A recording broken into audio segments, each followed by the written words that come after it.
ikaw ang mapanghas. Dahil sinamantala mo ang kahinaan ni Eli. Hindi ka. Buisit ka. Kung gusto nga kitang gulbin, gugulbinin ako yan. Pero pare. Naka-record! Wala na Eli. Pero pare, kung wala siya, gugulbin ko yan. Mapanghas siya eh. Parang baliktad, ano? Baliktad. pare. Siya pala yung mapangahas. Yung mapangaso! Sinabi niya akong mapanghas ako. Bakit siya? Siya yung pala yung pangahas. mapanghas. Sinamantala mo.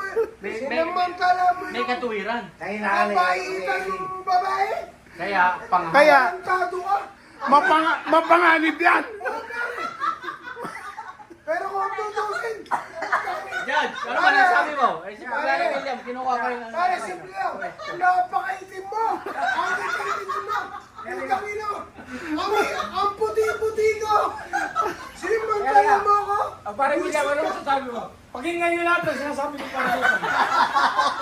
Pakinggan nyo ang sinasabi ni Parang Dodon. Ewan.